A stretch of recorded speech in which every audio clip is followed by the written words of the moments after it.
नहीं। मैं इस मिंबर से खड़े होकर आज भी ये चैलेंज कर सकता हूँ, हमारे इस मुल्क में बहुत से छोटे दज्जाल आए हुए हैं, हमारी बातें पहुंचती हैं।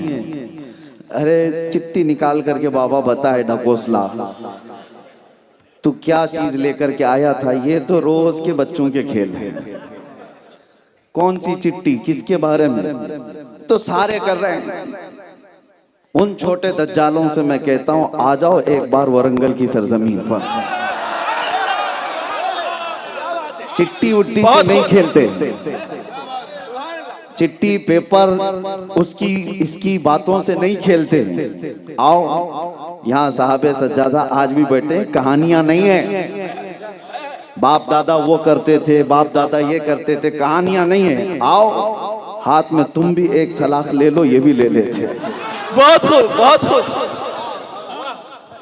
और खुद से नहीं, तुम इनको डालो, ये तुम्हें डाले। सह सको तो फिर हम भी देख ले। क्या बात है, क्या बात है। मेरे अजीजों, ये वो आस्ताने हैं जहां आज भी हिदायत के नूर फैलते हैं। देखने वालों की निगाहों की कसूर है। अक्सर होता क्या है मैं आपको बताऊं, इंसान के जिस्म के अंदर इतनी अल्लाह की निशानियां हैं जिसे वो खुद नहीं समझ पा रहा है। कुरान में अल्लाह ने फरमाया वफी अनफुसिकुम अफला तुबसिरून, तुम्हारी जात में मेरी निशानियां हैं। अल्लाह फरमाता है, मैं किस लिए कह रहा हूं, तवज्जो। वरंगल की सरजमीन में रह रहे आप, काजी बेट, ये वो मुकद्दस जगह जहां पर बड़े बड़े औलिया आपके इर्द गिर्द आराम कर रहे हैं। होता क्या है, हमारे अंदर की निशानियां हमें नजर क्यों नहीं आ रही?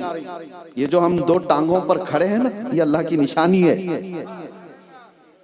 लेकिन होता यह है कि रोज जिस चीज को हम देखते हैं तो उसे वो ताज्जुब नहीं लगता है। तुम्हारा ये चलना फिरना दो टांगों से इतने पूरे जिस्म को लेकर, ये अपने आप में एक बहुत बड़ी ताज्जुब की बात है। लेकिन तुम्हें वो लगता नहीं, क्योंकि रोज देख रहे हो, रोजाना देख रहे हो। आपको ये पता नहीं है, आपकी ये पलकों का झपकना उठना, कभी कभी इसकी तरफ तवज्जो किया?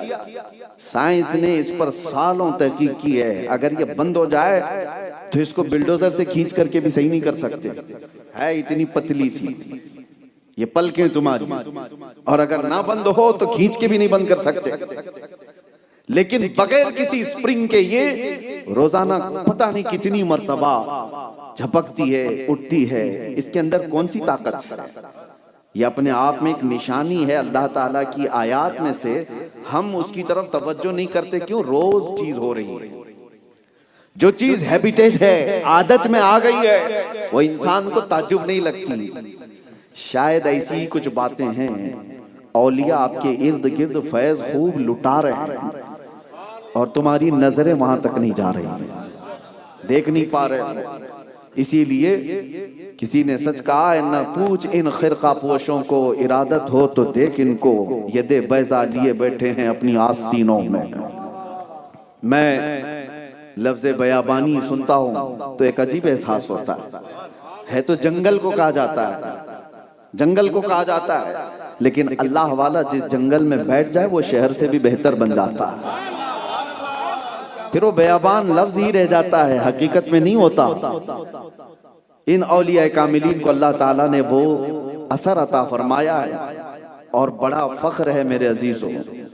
मैं आपको आपकी हैसियत गिनाते हुए आता हूँ। सबसे पहली फख्र की बात यह है कि अल्लाह ने इंसान बनाया, दूसरे ये है कि अल्लाह ताला ने मुसलमान बनाया, तीसरे ये है कि अल्लाह ने उम्मत मोहम्मदिया में बनाया, चौथे ये है कि उम्मत में भी बहुत सारे तिगड़मबाजियां हैं इधर के उधर के, अल्लाह ने उसमें सुन्नी बनाया है, सुन्नी बना कर रखा है।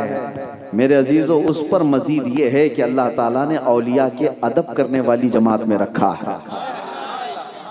तुम कैटेगरी के एतबार से देखा जाए तो चुनिंदा हो, हर चीज में अल्लाह ताला ने तुम्हें उठा करके रखा है।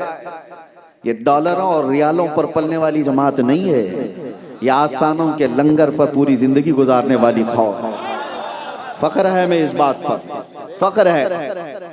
अजीज़ाने गिरामी वक़ार, आज तक वो कौमें वहां तक नहीं पहुंच सकी जो पूरे रियाल के भर भर करके भरमार जिस पर हो रही हो, डॉलर जिनके ऊपर खर्चे किए जा रहे हैं, वो ऐसे भी मौलवी हैं बाहर से, चाहे वो अमेरिका से लाने वाले, ईरान से लाने वाले या सऊदी से लाने वाले, अपनी अपनी जमातें चमकाने की कोशिश करते रहे। 100 साल में भी वो वहां तक मेहनत करके नहीं पहुंच पाए। इन दुर्वेशों ने अपने पास बिठा करके जिसको पहुंचा दिया था बगैर किसी रियाल के। यह हकीकी बात मैं कह रहा हूं। चाहे दुनिया आज भी पूरी ताकत लगा दे, अपना पूरा पैसा खर्चा कर दे, आपको पता है जब किसी के पास पावर आता है, ताकत आती है, तो सबसे पहले वो किसका मिशन रोकते हैं? औलिया का मिशन। उनको चलती फिरती जमातों से तकलीफ नहीं है। आज भी देखे, इजराइल जैसा कट्टर दुश्मन इस्लाम, वो भी कहता है उसको भी तबलीगी जमात से कोई डर नहीं है।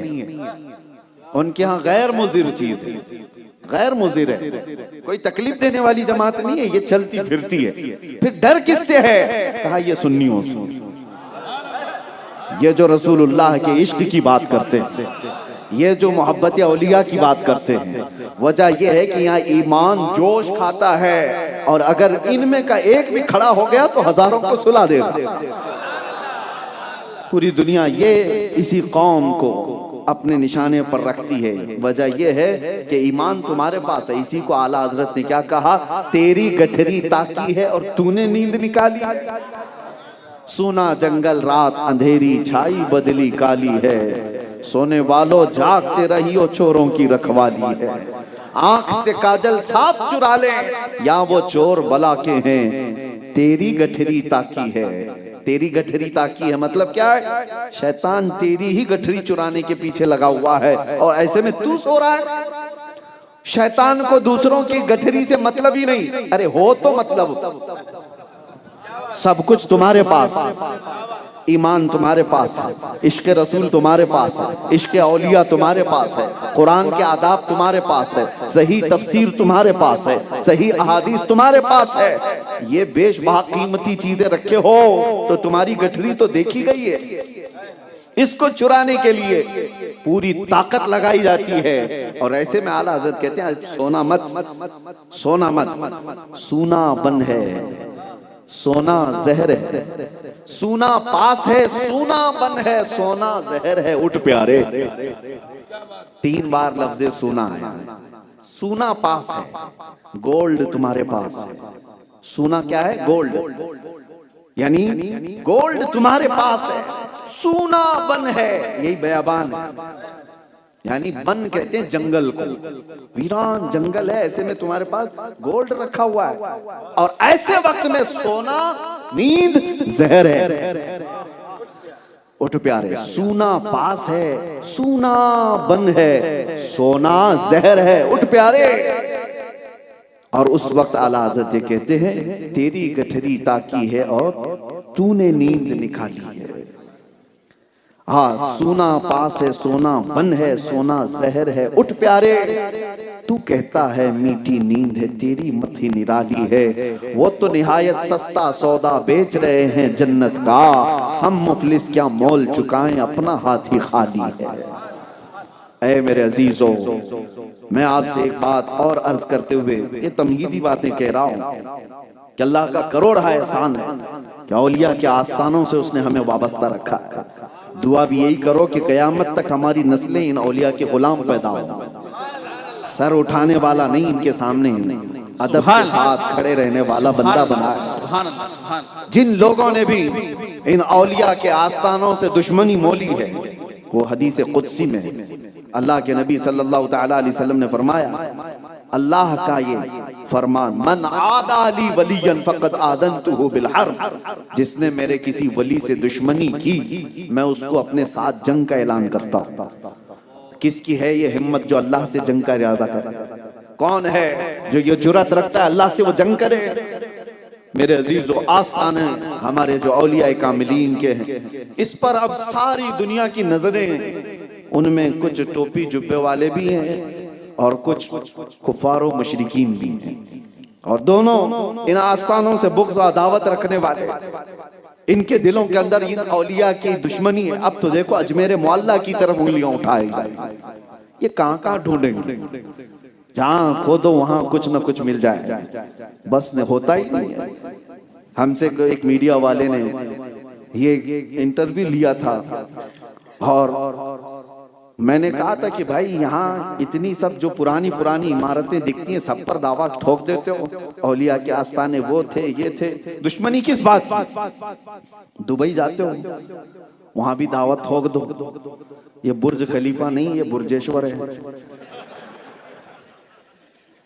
चाहे हो सकता है कहीं पर क्या रखा है औलिया की दुश्मनी से, इन आस्थानों की दुश्मनी से। तारीख मौजूद है, उस गरीब नवाज को पूरी ताकत लगा करके ये यहाँ से भेजना चाहते थे, लेकिन हुआ क्या, न वो उठाए जा सके न ही बुझाए जा सके, बल्कि अल्लाह ने आज हर दिल पर उनकी हुक्मरानी पैदा फरमाई है। हाँ, उस जमाने में एक मामला भी पेश आया था कि सरकार गरीब नवाज को हर तरह से तकलीफें दी जा रही थी। उस मर्द दुर्वेश को उठाने के लिए जादू का सहारा, ताकत का सहारा, लड़कियों का सहारा, सब कोशिशें हो गई थी। फिर एक बड़े साधु को, बड़े पंडित को, पुजारी को, जो जादू के बहुत सारे गुर जानता था, उससे जाकर पैसे वालों ने कहा कि इस दुर्वेश को यहाँ से निकालो, अजमेर से कुछ तो करो। और सब ने जब कहा तो वो बड़ा सन्यासी रहा है, बहुत पढ़ा लिखा, और तारीख में उसका नाम भी रामदेव बताया गया। एक आंख वाला नहीं, पुराना वाला। और उस वक्त उससे जाकर के कहा गया तो उसने अपने चेलों को जमा किया, 500 चेलों को। कहा चलो उस दुर्वेश को मैं अभी मंत्र ऐसे सिखाऊंगा कि वो निकल के भागेगा यहाँ से। मंत्र सिखा करके लाया गया। उस वक्त सरकार गरीब नवाज अना सागर की एक झोपड़ी में रह रहे थे, खीमे में। चंद खुद्दाम थे। आपके एक खादिम आए और कहा कि हुजूर गजब हो गया, बड़ी जमात आई हुई है मंत्र पढ़ते हुए, कुछ मंत्र वो लोग सीख करके आए, सुना है कि बड़ा जादू करेंगे और हमारा सब यहाँ से निकाल देंगे। सरकार गरीब नवाज ने क्या कहा, ला तहज़न इन्नल्लाह मअना, घबरा मत, अल्लाह हमारे साथ है। ये पावरफुल जुमला है, सुन्नियो हमेशा याद रखो, कोई हो या ना हो हमारे साथ, अल्लाह हमारे साथ। यकीन रखो अल्लाह हमारे साथ है। आज की जितनी भी फूंकों से बुझाई जाने वाली ताकतें हों या हुकूमतें हों, ये चंद दिनों की बात हो सकती है। और फिर मैं अपने जुमले में कहूं तो कुछ देर की, बाकी का बोलने की जरूरत ही नहीं। वक्त आएगा, वक्त भी आएगा, दौर भी आएगा। सुनो, अल्लाह हमारे साथ है, अल्लाह हमारे साथ है। सरकार गरीब नवाज ने कहा घबराओ मत, अल्लाह हमारे साथ, आने दो। पूरी फौज आई। सरकार गरीब नवाज को कहा गया कि आप आओ, उनका मुकाबला करो। तो सरकार गरीब नवाज ने अपने जो खादिम थे 4-5, उनसे कहा, एक लकीर खींच दी, कहा तुम इसमें ही खड़े रहना, इसमें ही खड़े रहना। और खुद क्या कहने लगे, ला इलाहा इल्लल्लाह, ला इलाहा इल्लल्लाह, ला इलाहा इल्लल्लाह। ये जिक्र था सरकार गरीब नवाज का। इसी असरा में बड़े साधु जी चेलों के साथ गुरु घंटाल आए हुए, और सारा मंजर देखने वाले लोग भी मौजूद हैं। साधु ने कहा था, जब मैं जैसे ही मैं कहूं तभी मंत्र पढ़ना, जो सिखाया है, जो भी अगड़म बगड़म जो भी सिखाया, कहा मैं जिस वक्त ऑर्डर दूं तभी ये मंत्र पढ़ना, जादू असर कर जाएगा। तो सारे रेडी थे, तैयार थे। उधर सरकार गरीब नवाज खीमे से जैसी निकले, ओ अल्लाह अकबर, चेहरे के अंदर वो जमाल, पेशानी से निकलने वाला वो नूर, जिसे देखे तो अल्लाह के नबी याद आ जाए। हुसैनी जलाल है, हसनी वजाहत है, हैदर कर्रार की शबाहत है। गरीब नवाज जैसे ही बाहर खीमे से आए, आपकी जुबान पर ला इलाहा इल्लल्लाह का जिक्र था। उसी असना में उधर से गुरु ने कहा, चेलों को जो मंत्र सिखाया है सब पढ़ो। सारे लोग एक साथ पढ़ो। सारे चेलों ने शुरू कर दिया, मगर वो मंत्र नहीं, पढ़ने लगे ला इलाहा इल्लल्लाह, ला इलाहा इल्लल्लाह।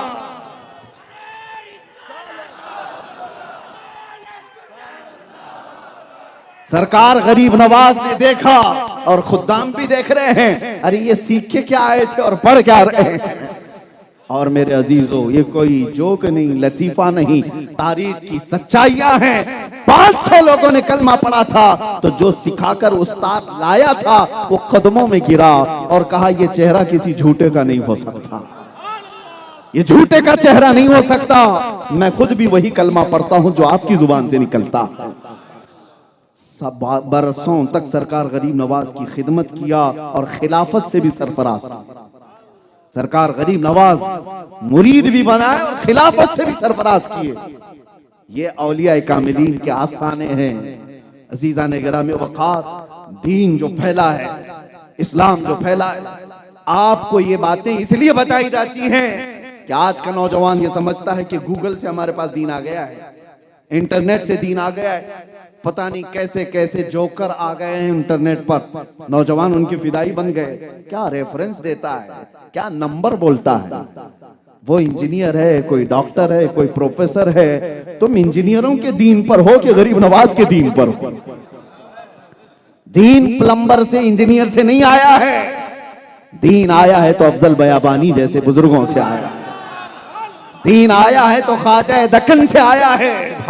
हमारे पास दीन आया। अरे इनको तो पेशाब का सलीका नहीं मालूम, जो दीन सिखाने के नाम पर बैठे हुए हैं। उन्हें किस चीज का सलीका है? ये औलिया पर भौंकने वाले लोग, आस्थानों की बेहुरमती करने वाले लोग, वो दीन के पैरोकार हो सकते हैं, दीन के अलंबरदार हो सकते हैं। मैं नौजवानों से कहता हूं, तुम्हें क्या हो गया? हर चीज को गूगल पे क्यों देखते हो? हर चीज को। मैंने अभी एक फतवा पढ़ा, बहुत बड़ा मुझे अच्छा भी लगा। जामिया अजहर मिस्र ने ये फतवा दिया, 4-5 दिन पहले की बात। AI आ गया है, आर्टिफिशियल इंटेलिजेंस, हर चीज बोल रहा है, हर चीज, सबकी नौकरियां भी खा रहा है। जो बोलो सब, असाइनमेंट पूरे, वकालत के केस डाल दो वो पूरे, प्रिस्क्रिप्शन डाल दो तो डॉक्टर की सारी बातें बोल रहा है, सब कुछ कर रहा है। अरे नकली आदमी भी बन के बात कर रहा है। ऐसे में एक सवाल आया है कि AI से कुरान की कोई आयत पढ़ करके उससे कहें इसकी तफसीर बोल, तो वो तफसीर कह रहा है, तफसीर बोल रहा है, क्योंकि जितनी लोडेड है उतनी तो कहेगा, जितना बताया गया वो सब बताएगा। लेकिन फतवा ये आया कि कुरान की आयत AI से पूछ करके तफसीर हासिल करना जायज नहीं। इसको यहीं पर रोक दिया गया है। यही से मैं समझाना चाहता हूं, हर चीज वहां से हासिल करने वाली नहीं होती जो आप वहां से ले रहे हो, क्योंकि तुम्हें पता ही नहीं सही क्या है गलत क्या है, तमीज ही नहीं कर सकते, तो कैसे तुम दीन वहां से हासिल करोगे? हमारे बुजुर्गों ने दीन जो हासिल किया, कैसे हासिल किया? बायजीद बुस्तामी की माँ है, बच्चे को लेकर के आई उस्ताद के पास, कहा इसको अपने पास रख लीजिए, दीन सिखाई। कहा आप खुद भी आलिमा हैं, आप सिखाएं। कहा हम चाहते हैं कि बुजुर्गों से जो चला है वो मेरे बेटे के अंदर आ गया, खुद सिखा सकती, उस्ताद के पास ले जाकर के रखती हैं। दीन सिखाने का जज्बा ऐसा होना चाहिए। बायजीद बुस्तामी की माँ उस्ताद से ये भी कह के आती है, मेरा बेटा मेरे बगैर सोता नहीं है, अकलौता बेटा है और इसको मेरी आदत लगी हुई, चाहे कुछ भी बहाना करे घर मत भेजना, नहीं तो इसकी तालीम में फर्क पड़ जाएगा। उस्ताद ने कहा ठीक है। दिन गुजरे, 2 दिन, हमें पता है मदरसों में जब ले जाकर के हमें शुरू में भेजा जाता था, कितने दिन तक रो रो करके गुजारते थे। माँ याद आए, बाप याद आए, भाई याद आए, बहनें याद आए, बहुत ये सारे हालात। और कितने तो बच्चे इसीलिए भाग चले जाते, रुक भी नहीं पाते। बायजीद बुस्तामी पढ़ते रहे, 8 दिन गुजरे थे, 8 दिन। तवज्जो चाहता हूं, उस्ताद से कहा कि मेरी माँ से मिलना है, छुट्टी दे दीजिए। उस्ताद ने ऐसा कर दिया कि ये छुट्टी मिले ही नहीं उसको। कुरान याद कर रहा है, रोजाना 1 सफा सुनाता था, तो उन्होंने कहा 8 सफे सुना देगा तो छुट्टी, 8 सफे कुरान सुना दे छुट्टी। वो बायजीद बुस्तामी थे, गए लगन के साथ पढ़े, 2-4 घंटों में ही आए, उस्ताद से कहा मुझे छुट्टी दीजिए। उस्ताद ने कहा तुझे पता नहीं है मैंने क्या कहा? कहा हुजूर 8 सफ़े याद कर चुका हूं। सुन लीजिए। अब उस्ताद दंग रह गए कि ये बच्चा जो थोड़ा सा सुनाता है वो इतना कुरान कैसे याद किया। सुनने लगे तो सब सुना दिया। अब इनके पास कोई बहाना ही नहीं रह गया था बच्चे को रोकने का। कहा जा छुट्टी है जाके आ, लेकिन शाम से पहले आ जाना। इधर उस्ताद ने भेजा था, बायजीद घर गए। माँ का दरवाजा बंद था, घर का दरवाजा बंद था। खटखटाया, जब घर से करीब हो रहे थे धड़कनें बढ़ती जा रही थी। जिस घर में उनकी आंखें खुली, माँ को देखा है। जैसे ही दरवाजा खटखटाया अंदर से आवाज आई, कौन है? कहा माँ तेरा बायजीद आया है। तो माँ ने फौरन क्या कहा, कौन बायजीद? कौन बायजीद? माँ अपने बेटे से ऐसे पूछ सकती है? माँ अगर अपने बेटे का नाम याद ना रखे तो फिर कौन याद रखता है? बायजीद ने कहा माँ तेरा बेटा। माँ ने कहा मेरा एक बेटा था, मैंने अल्लाह को दे दिया, अब मेरा कोई बेटा नहीं। मेरा एक था, मैंने उसे दे दिया है अल्लाह की राह में दीन के लिए, मेरा अब कोई है नहीं। बायजीद दरवाजा नहीं खोला, बगैर माँ से मुलाकात किए वापस फिर उस्ताद के पास आ गए। जिंदगी पूरी बीत गई, पढ़ते रहे। एक दिन खबर आई कि बायजीद की माँ का इंतकाल हो चुका। सीधे जनाजे में जाना हुआ। ये दीन सिखाने का निजाम हमारे बुजुर्गों का था। ले जाकर के उन्होंने ऐरे गैरे नत्थु खेरे के पास नहीं कहा कि यहां से दीन ले ले, यहां से दीन ले ले। दीन हमारे पास बुजुर्गों से ही होकर के आया। अपने बच्चों को ये तलकीन करके जाओ, दीन वही सही है जो औलिया के आस्ताने से होकर के आया, जो औलिया कामिलीन के सलासिल से होकर के आया। हम सुन्नी हैं, चाहे जो भी जितनी आलोचना करें हमारी, हम अपना दरवाजा नहीं छोड़ सकते, हम अपना घर नहीं छोड़ सकते। बाज लोग ये सोचते हैं कि बहुत अब मॉडर्न जमाना है, तरक्की याफ्ता जमाना है, अब वो पुराने ख्यालात से निकलना चाहिए। इनको क्या पता पुराने ख्यालात से निकलने का अंजाम क्या होता है। मैंने पढ़ा था एक दानिश्वर अमेरिका की तरक्कियों पर फरेफ्ता थे, मगरिब के दिलदादा थे। उस दानिश्वर की एक बात मैं बता रहा हूँ, बड़ा मुफक्किर है, साइंसदान है। उसने तसव्वुरात में एक किताब लिखी, कहा मैं मगरिब की बहुत सारी तरक्कियात पर बिल्कुल ऐसा था कि दिल दे बैठता, जान दे बैठता। ये कहां से कहां को पहुंच गए, चांद में पहुंच गए। इन्होंने सूरज की किरणों को कैद कर लिया है, जमीन का सयाल मादा निकाल कर न जाने क्या क्या केमिकल बना दिए, बोलता हुआ आला बना दिया, सब तरक्कियां कर ली हैं। एक बार चल करके देखते हैं ये गुंबद खजरा की तरक्की क्या है, गुंबद खजरा की तरक्की क्या है। वो मुफक्किर कहता है आलम तसव्वुर में मैं गुंबद खजरा के पास गया और कहा ऐ मकीने गुंबद खजरा, तेरा बड़ा बोलबाला है, तेरा बड़ा बोलबाला है, दुनिया में तेरी तरक्कियों के बहुत चर्चे हैं। मुझे बता क्या अमेरिका ने, रशिया ने जो सारी तरक्कियां की हैं, तेरे आस्ताने से भी कोई तरक्की हुई है? आवाज आई, आंख बंद कर, एक तरक्की तुझे दिखाता हूं, आंख बंद कर तुझे तरक्की दिखाता हूं। आलम तसव्वुर में उस मुफक्किर ने लिखा है और कहता है मैंने आंख बंद की, तारीख दिखाई जा रही थी, एक बाब पर जाकर रुक गया तारीख में, वहां पर 2 लोगों की तारीख लिखी हुई थी। ये मुफक्किर कहता है मैं रुक गया तारीख देखते हुए, वाकया लिखा हुआ था उस तारीख में। क्या लिखा हुआ था? एक नौजवान हसीन चेहरे वाला मस्जिद नबवी में आता है, मस्जिद नबवी में आता है और एक बुजुर्ग सफेद कपड़ों में बैठे हुए हैं। आने वाला नौजवान बुजुर्ग के पास आया और कहा आपके पीछे चलने आया हूं। बुजुर्ग ने कहा ठीक है आजा, मेरे पीछे चलने आया है। अब सुनो, इस मुफक्किर ने उंगली रख करके पूछा बताओ तारीख के औराक ये दोनों हैं कौन? ये कौन है? ये जवान कौन है? ये बूढ़ा कौन है? तारीख ने बताया ये जो बुजुर्ग बैठा है ये उस्मान हारूनी है और आने वाला जवान मोइनुद्दीन चिश्ती है। पूछा कि क्या है तारीख में, क्या हुआ तारीख में, क्या हुआ? सुनो, उस मुफक्किर ने देखा बुजुर्ग ये कहता है उस नौजवान से बेटा आसमान की तरफ देख क्या दिखता है। नौजवान ने देखा और कहा आसमान दिखता और कुछ भी नहीं। फिर कहा जमीन की तरफ देख और क्या दिखता है। नौजवान मोइनुद्दीन चिश्ती ने कहा जमीन दिखती और कुछ भी नहीं। करीब बुलाया और अपनी 2 उंगलियां गरीब नवाज मोइनुद्दीन चिश्ती की आंखों पर रख दिया और कहा अब आसमान की तरफ देख और बता क्या दिखता है। मेरे 2 उंगलियों के कमान के दरमियान से जानिबे आसमान देख, क्या दिखता है। मोइनुद्दीन चिश्ती ने आंखों को देखा 2 उंगलियों के कमान के बीच से। किसके? उस्मान हारूनी, ख्वाजा उस्मान हारूनी जो पीरो मुर्शिद है, उनकी उंगलियों के कमान के बीच से देखने लगे और फिर पुकार कर कहा हुजूर पहला आसमान भी दिख रहा है, दूसरा और तीसरा भी दिख रहा है, चौथा और पांचवा भी दिख रहा है, छठा और सातवां भी दिख रहा है, यही नहीं अर्श खुदा तक दिख रहा है। 2 उंगलियों के बीच से अर्श खुदा तक दिख रहा है। कहा जमीन की तरफ देख।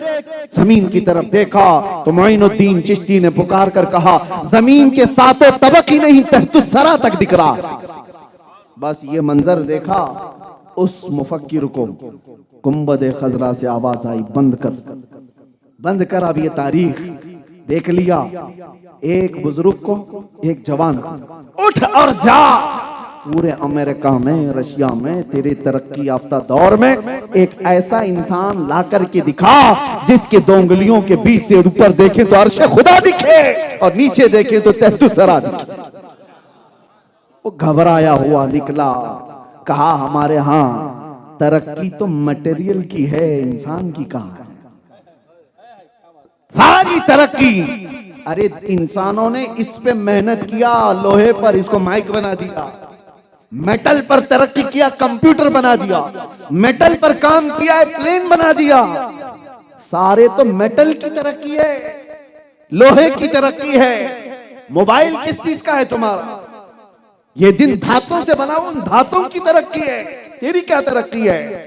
तेरी तरक्की होती तो आज गरीब फांसी लगाकर मर नहीं रहा होता। तेरी तरक्की अगर होती तो तुम माँ बहनों की इज्जतों पर उंगलियां नहीं उठा रहा होता। तेरी तरक्की अगर हुई होती तो तू नाजायज और हराम कामों में दिनों रात नहीं गुजार रहा होता। मेटल की तरक्की की है दुनिया ने, पूरी दुनिया ने मिलकर मेटल की तरक्की की है और वाहिद वो दरसगाह है गुंबद खजरा जहां मेटल की नहीं इंसान की तरक्की कराई जाती है। ये वो आस्थाने हैं। हो सकता है यहाँ आने वाले फकीर दिखते हों, दुर्वेश दिखते हों, इनके आगे पीछे कुछ दिखता नहीं है, ये झोलियां लेकर के घूमने वाले दुर्वेश। लेकिन मेरे अजीजों, वही पानी में एक बिच्छू डूब रहा था, पानी का बिच्छू नहीं था, डूब रहा था। आपने बिच्छू को उंगली से उठाया कि बाहर डाल दूं, डूब जाएगा, मर जाएगा। तो जैसे ही उठाया बिच्छू ने डंक मार दिया। और बिच्छू का डंक आसान नहीं है, तड़पता है आदमी। आपने हाथ झटक दिया, फिर वो डूबने लगा तो आपने दोबारा उसको उठाया, फिर डंक मार दिया, फिर आपने हाथ झटक दिया।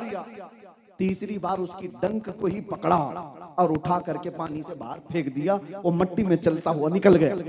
डंक तो मारा था। मुरीद ने कहा सरकार जुनैद बगदादी से कि वो मूजी जानवर है, डंक पे डंक मार रहा है और आप उसको फिर उठा रहे हो। जुनैद बगदादी ने कहा वो बिच्छू है, डंक मारना उसकी फितरत है, वो अपनी फितरत पर अमल कर रहा है और हम अल्लाह वाले हैं, मदद करना हमारी फितरत है, हम अपनी फितरत पर अमल कर रहे हैं। नारे तकबीर, नारे रिसालत, या रसूल अल्लाह। मदद करना हमारी फितरत है, हम मदद कर रहे हैं। इसीलिए मेरे अजीजों, ये यहां से कॉन्सेप्ट लेकर के जाओ औलिया के आस्थाने से, औलिया के आस्थानों से।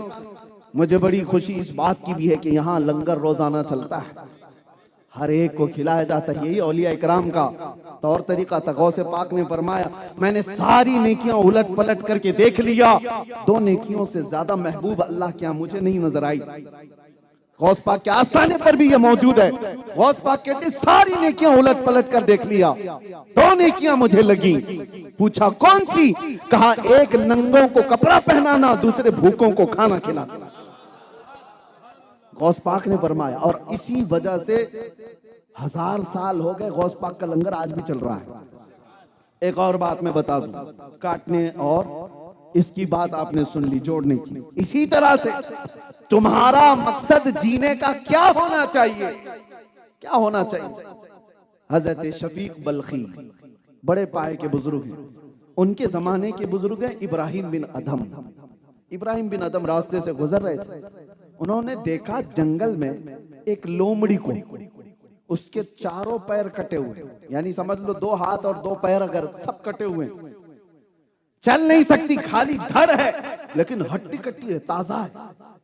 अरे जो चल नहीं सकती, फिर नहीं सकती, उसको तो मरने की कगार पर होना चाहिए, हड्डियां निकल जानी चाहिए, लेकिन वो हड्डी कट्टी है। इब्राहिम बिन अदम कहते हैं इसके सेहतमंद होने का राज क्या है, ये कैसे इतनी सेहतमंद जी रही है। कहते दूर खड़े होकर के देखने लगे, अल्लाह अकबर, निजाम कुदरत देखो। एक कौवा अपने मुंह में रोटी लेकर आता है, उस लोमड़ी को खिला के जाता है। हर घंटे पे कौवा आता है, कुछ ना कुछ चीजें लेकर आता है, उस लोमड़ी के मुंह में डाल के जाता है। ये लोमड़ी उठ भी नहीं सकती, चल भी नहीं सकती, लेकिन कौवा आकर खिला रहा है, जा रहा है, खिला रहा है, जा रहा है। रब का निजाम। अब तवज्जो, इब्राहिम बिन अदम ने देखा ये जानवर माजूर है, इसको जब रहमान मेरा खिला सकता है, मैं अशरफुल मखलूकात हूं, मेरा रब मुझे कैसे नहीं खिला सकता। यकीनन खिलाएगा। आपका भी यही अकीदा है? हाँ, लेकिन साथ में देखो इब्राहिम बिन अदम ने क्या किया। उसी दिन जा करके जंजीरों से अपने हाथ बांध लिए, पैरों को भी बांध लिया रस्सी से, और एक पहाड़ की चोटी पे लेट गए, सो गए कि मुझे भी कौवा आके खिलाएगा। कोई कौवा सुबह से शाम तक आया नहीं, भूखे रह गए। दूसरा दिन आया, कोई कौवा नहीं, कोई चूंटी भी नहीं।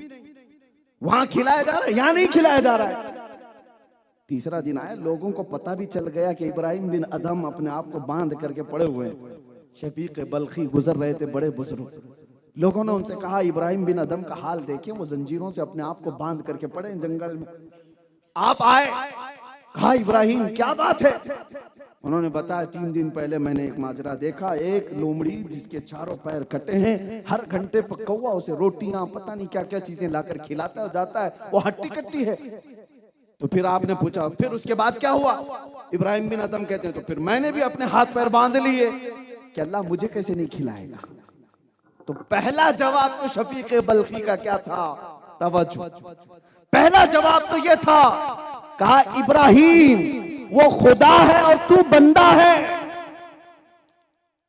नहीं ले सकता। तू लेटा है, उसका इम्तिहान लेने के लिए कि खिलाएगा कि नहीं खिलाएगा। अरे उसकी मर्जी हो तो 70 दरवाजों के अंदर भी खिलाएगा, तुम उसके ऊपर वाजिब नहीं कर सकते। पहला जवाब तो ये। दूसरा जो बेहतरीन है तसव्वुफ के बाब, औलिया का मिशन, बियाबानी मिशन, जो जवाब शफीक बल्खी ने दिया, तवज्जो।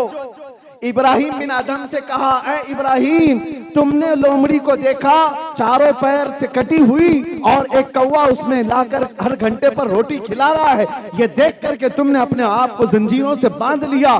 काश, ऐ काश इब्राहिम तूने लोमड़ी को देखा और लोमड़ी बनने की कोशिश किया, काश वो कौवा बन जाता जो मासूरों को खिला रहा है। वो कौवा बनने की कोशिश करता जो माजूरों को खिला रहा है, तू हट्टा कट्टा होकर लोमड़ी बनने की कोशिश क्यों कर रहा।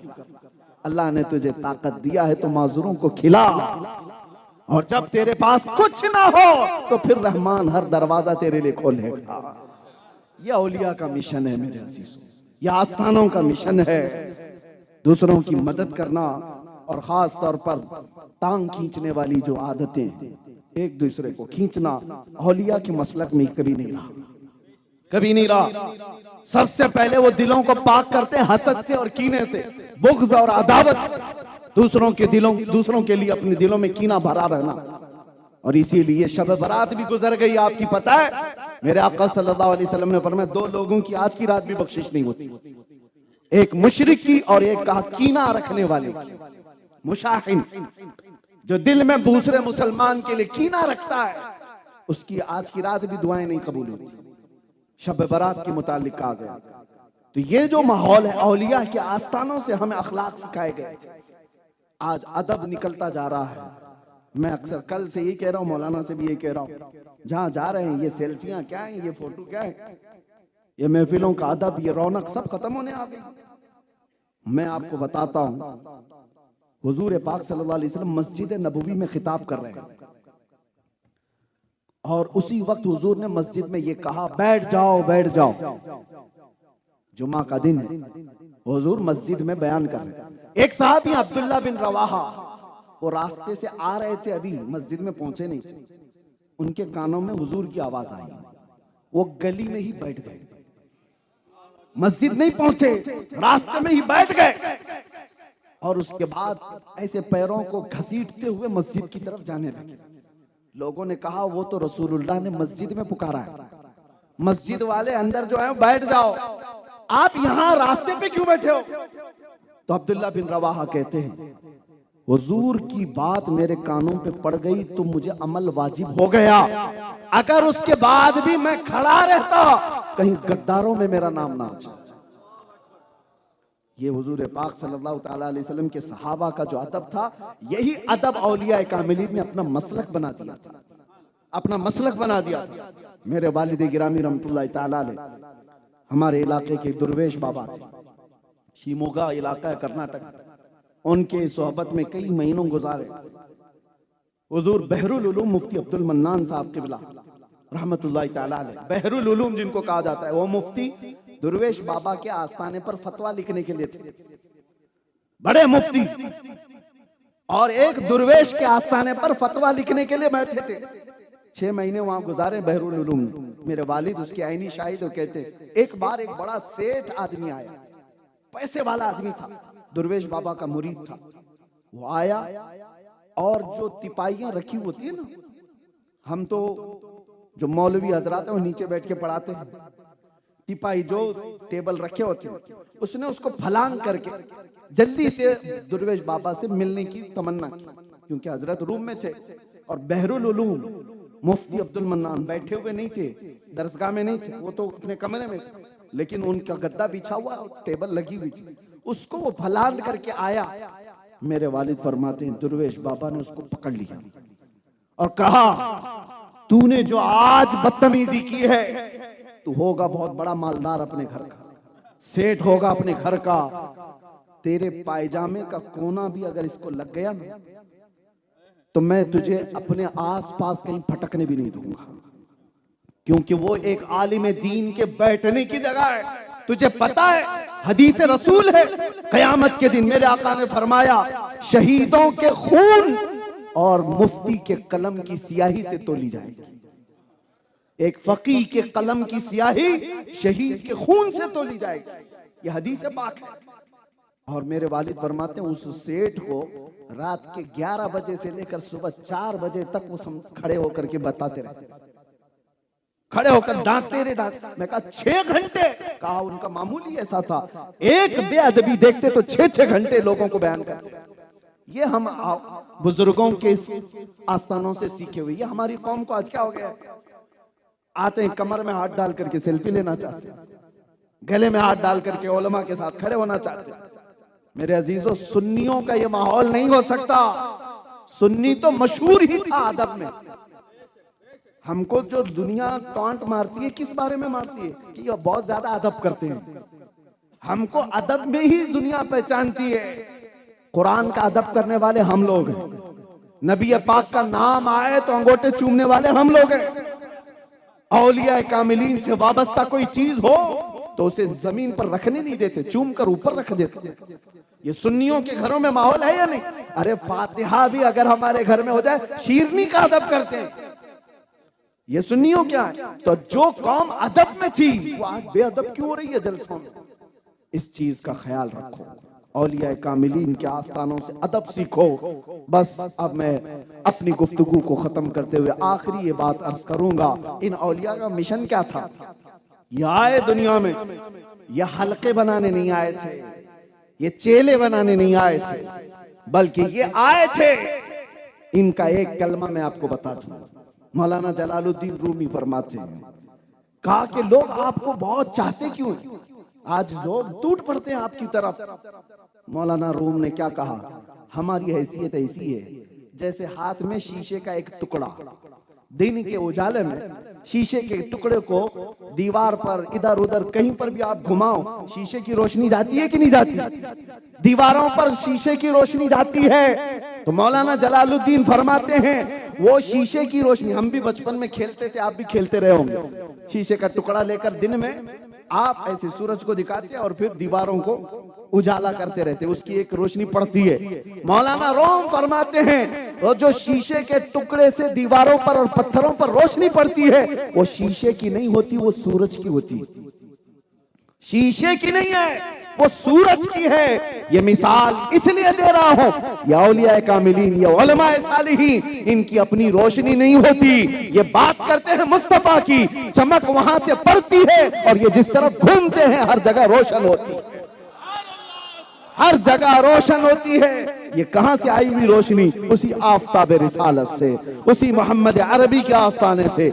इसीलिए इन आस्थानों का एक ही मिशन है, एक ही मिशन है, उन्हें जाना, उन्हें माना, न रखा गैर से काम। लिल्लाहिल हम्द में दुनिया से मुसलमान गया। यह औलिया का मिशन है। आज ले उनकी पनाह, आज मदद मांग उनसे, कल न मानेंगे क़यामत में अगर मान गया। इश्क रिसालत ना हो तो मेरे अजीजों कोई किसी वली का अदब भी नहीं कर सकता। औलिया के आस्थानों पर आज जो सज्जादगान है, मैं बड़े अदब के साथ इनकी बारगाह में अर्ज करता हूँ कि इनका जो मिशन है बहुत बड़ा मिशन है। गरीब नवाज का, निजामुद्दीन औलिया का, कुतुबुद्दीन बख्तियार काकी का, ख्वाजा दक्कन का, इनके जो सलालत मौजूद है, इनके जो आस्थाने मौजूद है, नसब मौजूद है, ये सब का सब मिशन एक ही है, नामूस रिसालत की हिफाजत। सबका मिशन ये की है, नामूस रिसालत की हिफाजत। यानी हुजूर की इज्जत की बात करो तो तुम्हारी इज्जत की जाएगी, और अगर हुजूर की इज्जत पर तुम सीरियस नहीं हो तो एक बात याद रखो, इमाम गजाली कहते हैं कल को वो दिन आएगा कि तुम्हारी माँ और बहनों को बाजार में नीलाम किया जाएगा, उस वक्त तुम अपनी माँ बहनों की इज्जत भी नहीं बचा सकते। अगर हुजूर की इज्जत के लिए सीरियस नहीं तो तुम अपने घर की भी इज्जत नहीं बचा सकोगे। इसीलिए आओ उस मिशन पर कि हमें, हमारी हैसियत क्या है, हमें दुनिया पहचानती है तो मेरे नबी के नाम से पहचानती है। आबरूए मां ज़नाम मुस्तफा, हमारे पास अपना कुछ नहीं है, नाम उनका है। अगर ये अलग कर दिया जाए तो हम चलती फिरती लाशें हैं। दुनिया हमें हुजूर के नाम से समझती है, पहचानती है, गुलाम मुस्तफा समझकर। अगर चंद कौमों में डर भी है तो वो डर भी उसी से वाबस्ता है, क्योंकि मोहम्मद अरबी के गुलामों को दुनिया ने देखा है, निकल करके सहरा से जिसने उलट दिया था तख्ते रोमा को। सुना है कुदसियों से मैंने कि वो शेर फिर होशियार होगा। इकबाल ने कहा है दुनिया पहचानती है, 313 निकले थे और सबके बखी उधेड़ देते थे। दिन भर फाका करने वाले, पैबंद लगे कपड़े पहनने वाले, पैरों में चप्पल नहीं, एक खजूर की गुठली पर 10-10 सहाबा खा करके गुजारा करते। लेकिन वो जब मदीने से निकलते थे तो रोम की हुकूमत भी कांपती थी, ईरान की हुकूमत भी कांपती थी।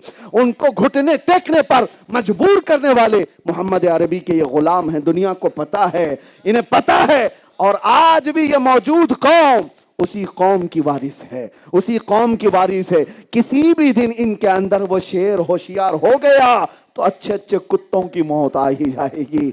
बहरहाल खुलासा ये है कि तकरीर में कहीं ना कहीं घूम के कुत्ता आ ही जाता है। अल्लाह तबारक व तआला कुत्तों को भी हिदायत अता फरमाए और शेरों को जागने की तौफीक अता फरमाए। अल्लाह करीम मोहम्मद अरबी के शेरों को उसी तरह जिंदा रखे जैसे खालिद बिन वलीद को रखा। हैदर कर्रार के बाजुओं की ताकत अता हो और शहाबुद्दीन गौरी की और सलाहुद्दीन अय्यूबी की फिक्रें हमारी कौम में बेदार हो, और खड़े हो जाओ और ये कहो, ये कह करके कि मोहम्मद से वफा तूने तो हम तेरे हैं, ये जहां चीज है क्या?